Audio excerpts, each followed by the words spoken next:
Hello there, and welcome back to This Cat, the Mice, and the Curry. As normal, they'll make their appearance if I forget something, which invariably I will. We're going to be cooking a curry today, and as I have been doing, I've been doing it from Misty Ricardo's Curry Kitchen. I've been through some videos with you on base gravy, some simple curries. Today, we're going to be doing a Dansak. Now, a Dansak, what? Oh, in a Dansak, you have to make the lentils first, the Dahl. If you want me to do a video on that, doing it in the pressure cooker, show you it maybe a bit quicker than boiling it for several hours, we can do it. In the book, again, he has how to make the Dahl. I make it, portion it up, put it in the freezer, and defrost it when it comes to it. Let's go into making the curry. Hello there, welcome back. Excuse me, what are you doing there? The big boy is a little bit overeager. Come on you, out of the way. So it's time to cook the Dansak. This is a really easy curry to make.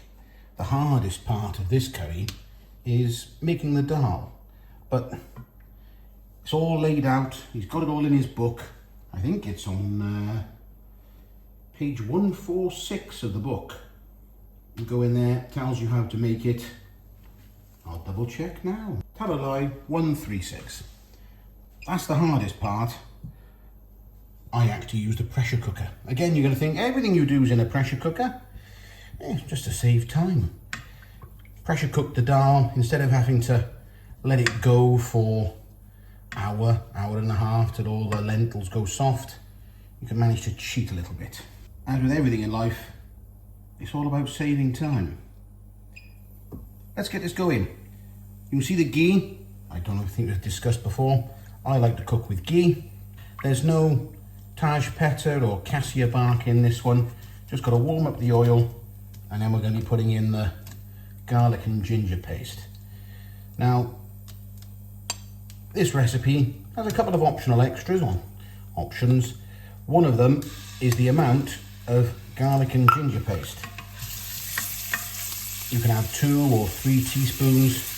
Well, 3 teaspoons is a tablespoon. So, as again, I just put in a tablespoon.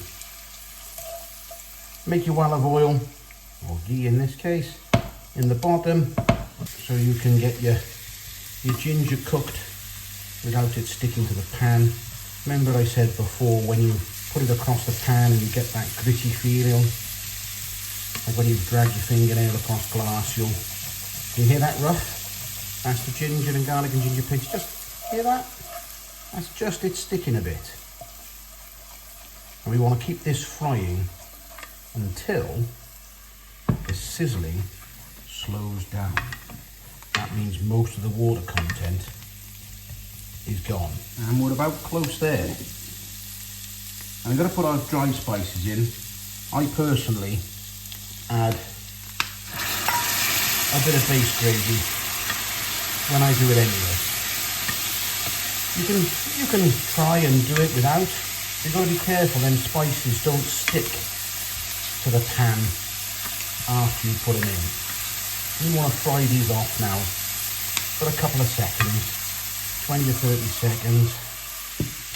Get them going. We don't want them to stick, we don't want them to burn, we want to get them all in there. So we've already splatted our cardamom pods, I don't know if you can see them.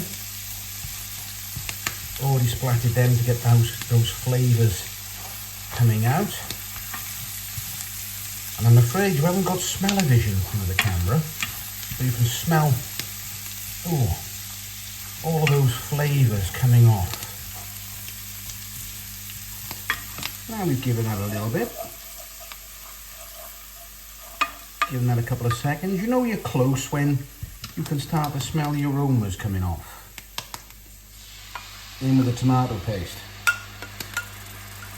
Now you can turn the hob up and down medium heat, high heat when the tomato paste goes in. I generally run it high all the time. I've got an induction hob that I've talked about before. I just keep it on 8 throughout the cook, pretty much. Okay, so we're looking for those dry craters again in the tomato paste. I don't make up the paste myself out of tomato puree. I just buy passata, Italian passata. Again, as everything I keep saying, it's all about saving time. Buy yourself a small tub or a big tub. Just pour it in for the amount of the recipe and you're away to go. So you can see we got a bit of separation there. Little craters forming. Oil's gone onto the surface. Now's the time for our chicken. Now you might say, why do I always use chicken tikka? Why haven't I tried fish or vegetables? Well, I'm a meat man. I can do the pre-cooked chicken and keep it in the freezer, but I like to cook it and eat it personally. That's just my personal taste, so I can cook the chicken tikka when I like and make it. We've coated our chicken now in the tomato and spiced sauce. And we're going to add 75 ml of base gravy. About that. I know that ladle is about 90-95 mils. Again, it's not too precise. The only thing I would say keep precise would be the ingredient list. Keep within that. If you are going to alter it, only alter one thing at a time. So you don't change everything and then you don't know what you've changed. You just change one thing at a time to adjust it to your flavour. Now this recipe as well, the amount of salt varies a bit differently to other curries.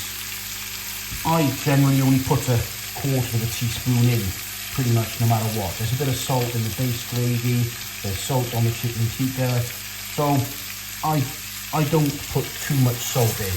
So we've reduced that down now. And we want to put in another 75 mils. I'm going to add a bit more this time because I had a little bit of stick forming on the bottom of the pan. You see that there, that bit of caramelisation.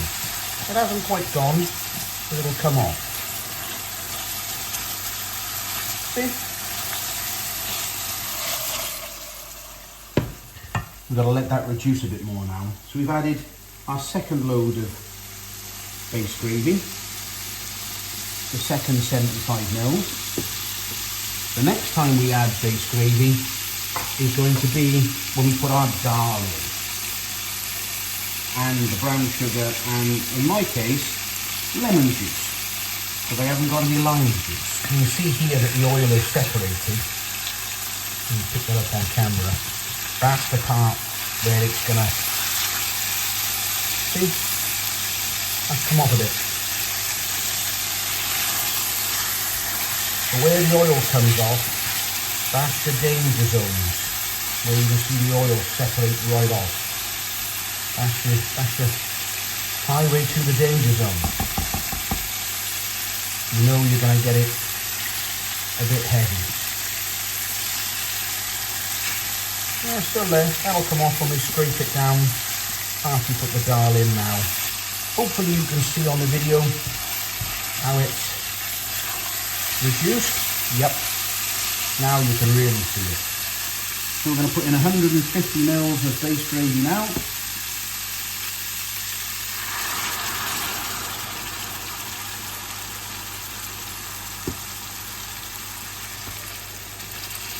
With our Dahl.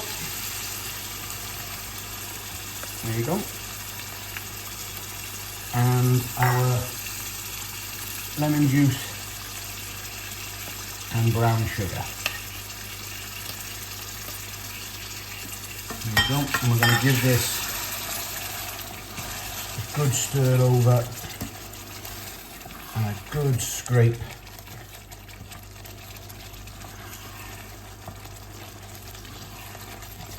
Get everything lifted off the bottom, everything mixed in, and we're going to leave it now for about 4 minutes. I'll come back to you after the 4 minutes is up. I told you a bit of a porky pie then, I'm afraid. I'm going to come back to you before the 4 minutes. I've given it a minute now without touching it. Now I had that splatter jar on to try and save some of the splattage. My wife won't shout at me. We haven't touched this at all now for 1 solid minute, not at all. We give it a little poke here and there. Give the pan a bit of a move over. There we go. And I can't feel any sticky bits. And through the wonders of editing, this will now be sped up. That's 2 minutes. We've hardly moved it at all. We've only just given it a little drag about, just to see if there's anything. There was a bit that was on the edge of glory. And you see we got nice across the pan. The oil has just come up right there, so we'll give that a yes. We've given it the full 4 minutes there. Yeah, we had a good bit of stick come from the Dansak.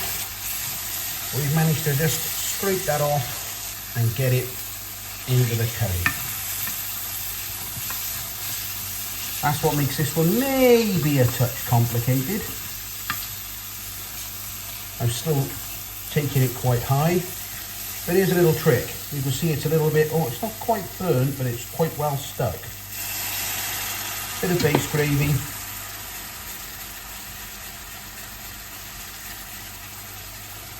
And it just comes off. A little bit by there, there you go. And we're good. As you can see, the big boy's already waiting for it. But we're going to give it a try ourselves.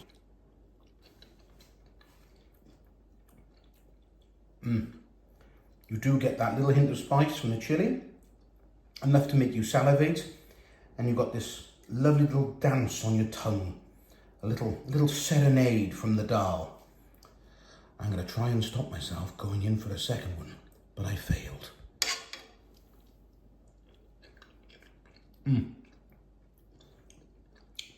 That's as good as you'll get from any restaurant. You wait your turn.